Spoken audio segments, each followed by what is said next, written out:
Hello doers. Today we will see how to remove record in list view and only display on filter based in Dev Repair Archive module via Repair module. You can see here our module Dev Repair Archive. Install for click on Activate button.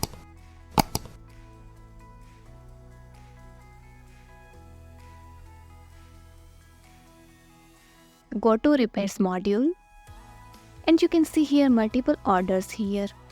Go to any orders like a to number of order and you can see here Archive button.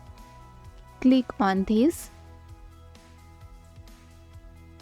Again go to list view and you can see here to number of record is remove here and only display on filter base. Go to filters and you can see here Archive menu.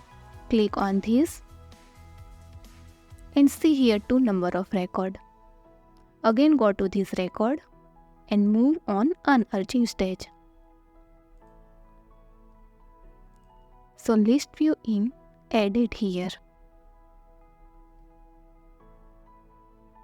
Thanks for watching this video.